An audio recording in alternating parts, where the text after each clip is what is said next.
If you want to start a YouTube channel, you might be asking yourself, like, what kind of camera should I use? So first, let me tell you, you probably already have the camera that you need, but when should you consider a different type of camera? Let's go over 3 different types of cameras and help you decide which one you should start with for your YouTube channel. All right, so first off, let's talk about smartphones. This is probably the best camera to start with if you're just starting out because they are easy to use, they are everywhere, you probably have one. If you do have a smartphone and you've never made a YouTube video before, this is my recommendation. Start with a smartphone. It looks just fine, it sounds just fine. It's definitely enough to get started on YouTube and to do very well. Some of the biggest YouTubers out there still use their phones to make all their videos. So you can't go wrong with a smartphone. So how would you actually use a smartphone?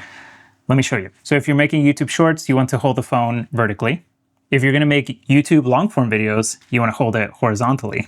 Yeah, something like that, there we go.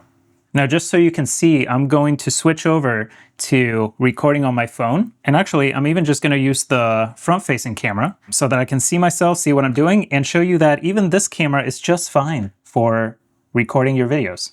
Okay, so now I've switched over the video to my iPhone, and I'm gonna switch over the audio too. Right now I'm using this DJI microphone, but I'm gonna switch over to iPhone audio so you can hear what it sounds like.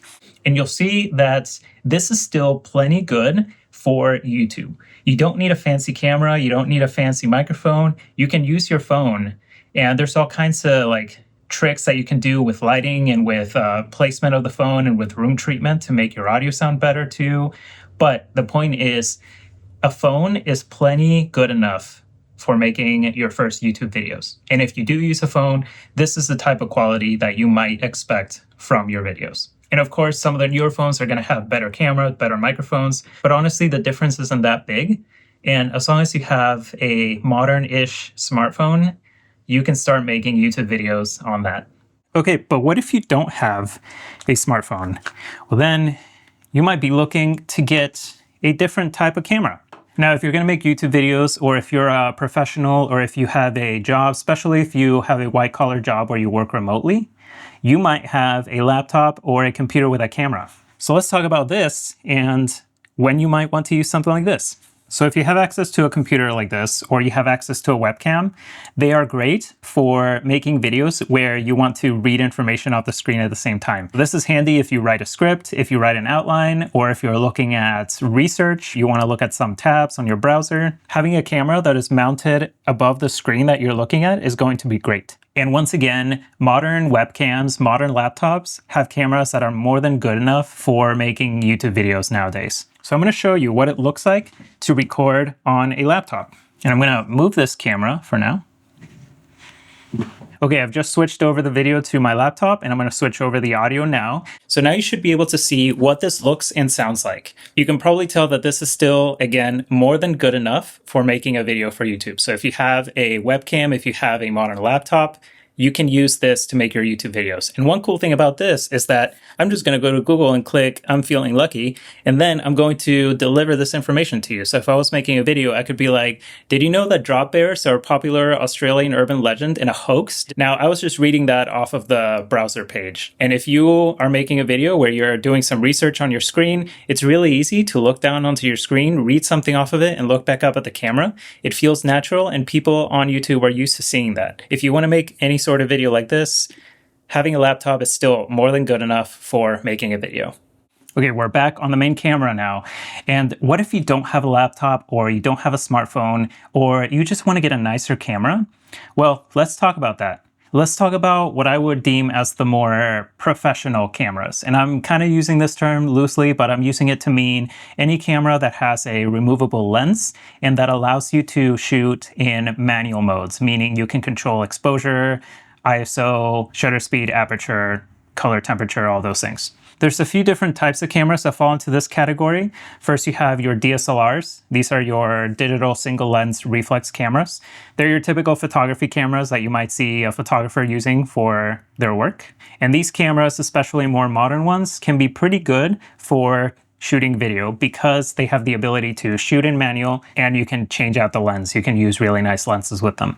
Then there are mirrorless cameras and camcorders I would also put into this category. And these are cameras that are made more for video. These are cameras that give you a direct feed from what the camera is seeing in the sensor. And again, they let you shoot manual, they let you use removable lenses. Well, camcorders don't, mirrorless cameras do, but they're both good for video. Now, there are a lot of different models and types of professional cameras out there, so how do you even choose which one to use? Well, first think about what are your immediate goals for this camera and what are your long-term goals. If your immediate goal is to get a really good picture that looks really nice and looks professional, and your long-term goal is to learn about how to use all the manual settings and become a cinematographer, then you can't go wrong with an entry-level DSLR or mirrorless camera. If you are a professional and you already know all these things about cameras, I don't even need to tell you about this, but you can get some really nice mid-range cameras or high-end mirrorless cameras.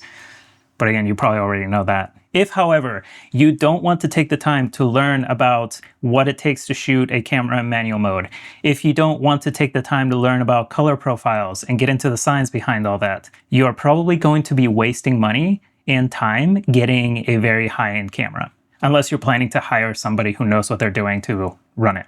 In this case, I would recommend a camcorder that has good automatic settings.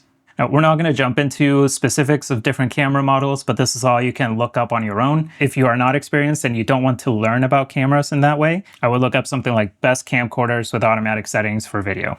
If you do want to get into cinematography, there's so many good YouTube videos out there about this. You can't go wrong with just looking up on YouTube, like how to use a mirrorless camera. Just start with that and go down the rabbit hole of mirrorless cameras because they're so much fun. I used to shoot a lot on this Sony A7C. This is the first generation A7C, and it's a great little mirrorless camera. This camera taught me a lot about color profiles, coloring, and made me a better filmmaker. It did make my videos look better, but only after I learned how to actually use this camera effectively. When I first got this camera, my videos did not look great because this camera is harder to use. Before this, I was using a DSLR. I was using an entry-level DSLR, a Nikon D3300. This Sony I got for about $2,000. The Nikon DSLR I got for about $400, so a lot cheaper. And the DSLR taught me everything about exposure control. It taught me about shutter speed, ISO, aperture, all those things, and how different lenses and different focal lengths affect the picture.